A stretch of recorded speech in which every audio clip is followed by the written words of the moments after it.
just for the simple fact of them having two sim losses.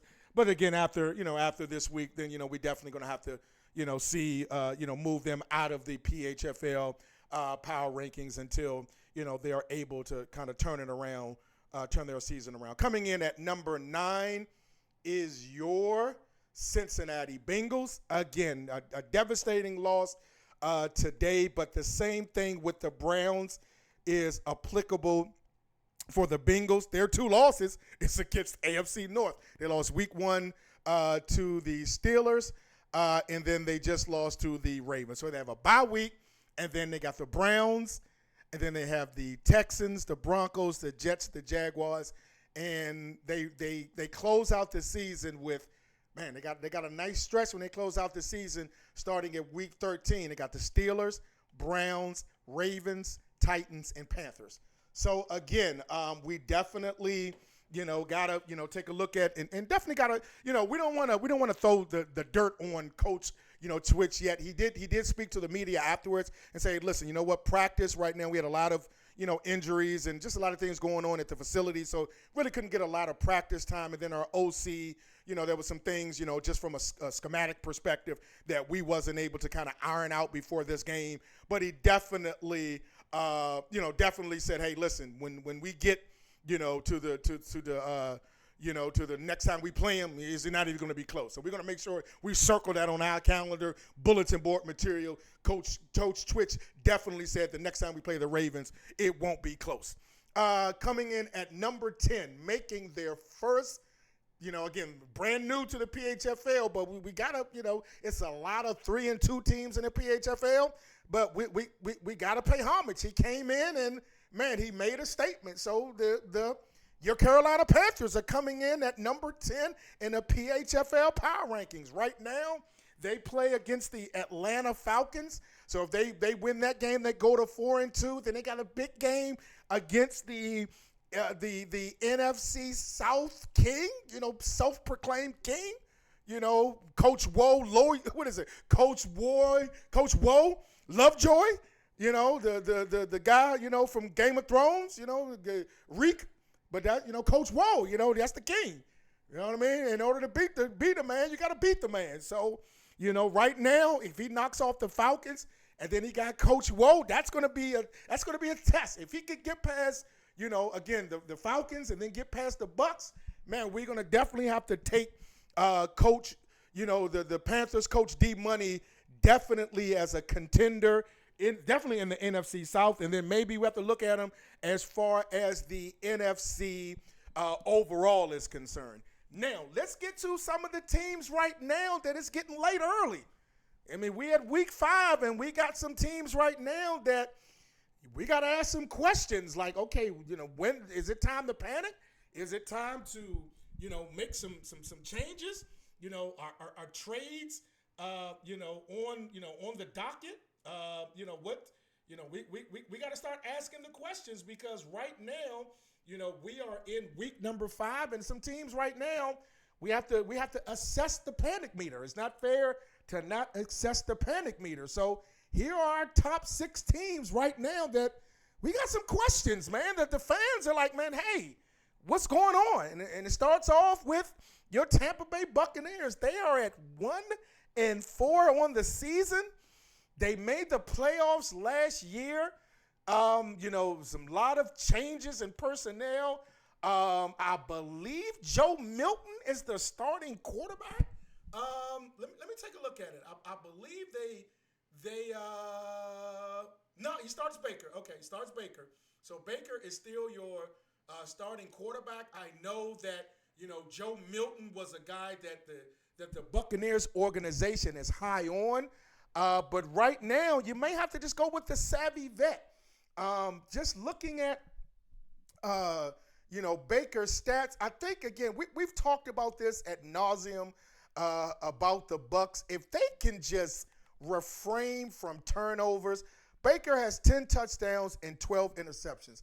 If they can just refrain from the critical interceptions and turnovers, this team could definitely be a team that will be a tough out. But right now, they're 1-4.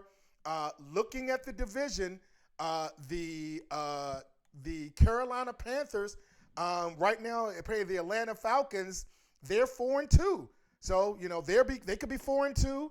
The Bucks play the Bears. They could drop to 1-5. So if they're 4-2 and the Bucks are 1-5, man, that's gonna be a tough hill to climb if you are the Tampa Bay Buccaneers. Next up, your New York Jets. We've seen Coach Anderson. Man, he'll put together some games. He'll put together some opportunities, to win, and it's just it never gets from the beginning to the end. If the game was like 2.5 quarters, man, Coach Anderson would be a champion. But it just gets to that late third, early fourth, and man, the wheels just fall off, man. So Coach Anderson at 1-4. Again, you definitely got to look at it because right now I don't think they'll catch Buffalo there. Buffalo's at 6-0. The Patriots at 3-2. Dolphins at 2-3. Again, they have 2 sim losses, and then the Jets at 1-4. Your Houston Texans. I mean, again, the Texans made the playoffs last year. The Colts are 4-1. The Texans are 2-4. I mean, listen, we're not being biased on the. You know what, Coach.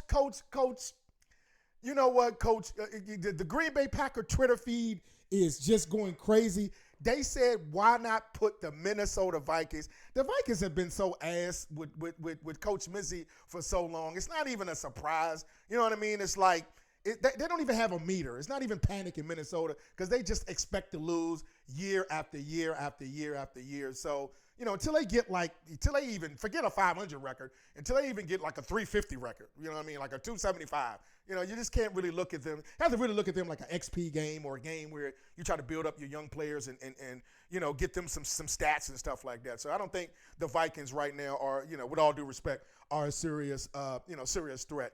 The Atlanta Falcons, again, we mentioned the NFC South. Again, a lot of talent in Atlanta. Just a lot of talent. Right now, they're at 1-4 on the season. And speaking of the NFC or the NFC North, your Green Bay Packers. I mean, hold on, we got to update it because the Green Bay Packers they're 3-3, so they're not 1-2.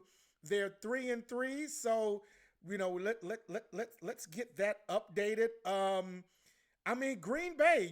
It's time for Coach Jimmy. They got so much talent. Like we got to be fair. Like they got so much talent in the in Green Bay that and again they just had a miraculous win over the Detroit Lions. So it's time now for Coach Jimmy and the Green Bay Packers to turn that corner.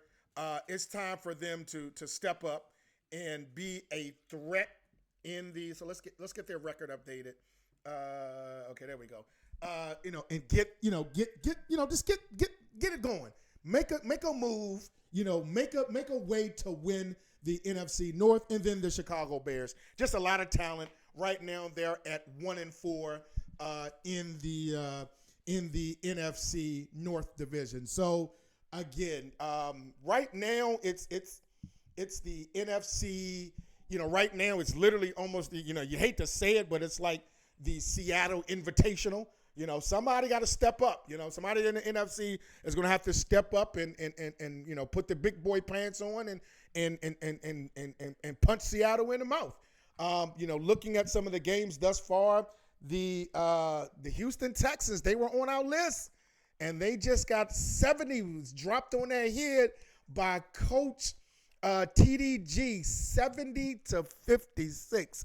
What in the name of lack of defense was going on in Houston? Anthony Richardson threw 6 touchdowns in the victory. So again, right now Tennessee literally has an open path. The Green Bay Packers, we just talked about them. They dominated the Minnesota Vikings 30-7, or 33-7 rather. Again, Minnesota is Minnesota. It's no surprise there. We got the Eagles and the Lions upcoming. That should be a good game. 49ers and Chiefs. And then the Bucks and the Bears. Next week in week 7, let's look at a couple of the games that are going to be of note. Cleveland and Tennessee. Tennessee called out Cleveland, say, hey, listen, either him or Coach Dees, somebody going to catch it. Somebody going to catch a fade. So we're going to definitely have our eyes peeled and glued in for that game. Let's see who else.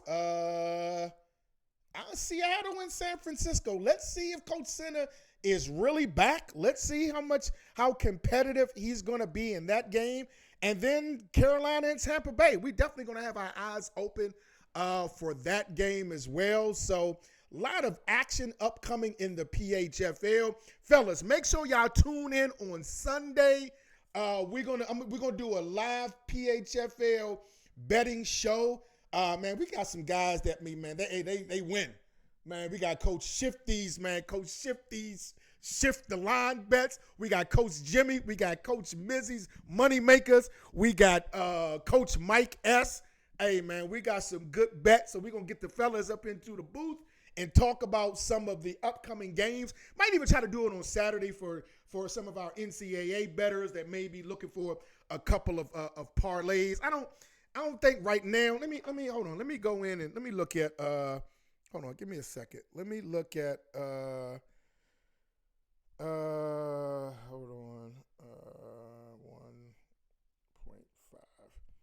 1.5. In the NFL, let's see.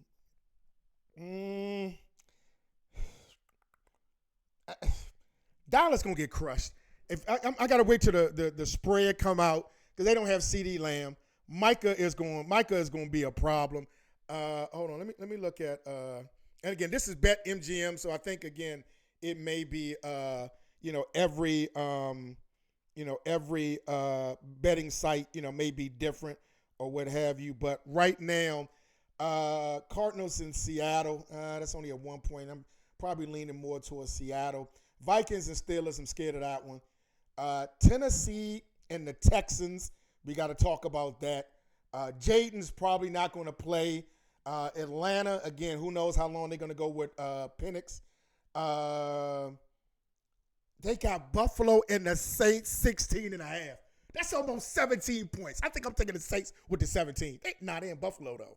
I don't know. But again, let's get the fellas to talk about it on Sundays. These are the type of conversations that we're going to have on Sunday. The Lions are 9-point favorite over the Browns. Now, I'm not saying that the Browns are going to be able to compete with them from an offensive score perspective, but the same way that the Packers befuddled the Lions attack, the Browns have the same type of personnel. So if that line may move up to 9.5, I don't know. You may gotta take the points and take the Browns on that one. The Panthers and the Patriots, you can't touch that. Jackson Dart, he's making his first start, and it's 6.5. They at home, but the Chargers are playing great defense. The Eagles and the Bucks. I picked the Rams last week. I'm never picking the Eagles against the Eagles again. Matter of fact, I probably don't even bet them because I hate the Eagles, so I may not even bet them. But you got the Eagles and the Bucks. Bucks are missing some interior linemen. So we got some good stuff that's going to be coming up this Sunday. Probably going to kick it off maybe between 10 and 11 right before the games get everybody in. So if you want to be able to fade some of the bets, make sure you tap in on Sunday morning at 11. But a couple of fellas have some good tickets, man. We got some dudes that's winning in the background that we want to make sure now for the PHFL. If you're interested in parlays, I'm getting kind of new at this, so I don't get the, putting all the prop bets. And I'm old school, money under the mattress, 38 snub nose type dude. I ain't got the Draco and all that dumb shit. So again, I'm just betting who wins and lose. But I think I may have to start betting in some. This nigga Mike S had like 1,000 leg parlay. Like, this nigga be betting, man, what color uniforms niggas gonna have on. So, man, that's what we gonna do every Sunday during the season. DZ, man, DZ be having some good winners too. So I don't want to leave him out. So anybody that wants to tap in, we gonna leave it open. We gonna post it out on the on the YouTube. I'm gonna put it out on on Twitter, get everybody to kind of tap in because our channel is monetized. I just haven't gone through and done the shit yet, so I can get the money or whatever hell you need to do to get it and put it back to the league. So I'll do that, sooner rather than later, so we can increase the pot for the championship winner with the money that we get in for the stuff that we do as a league. So look, this is your boy, the old ball coach,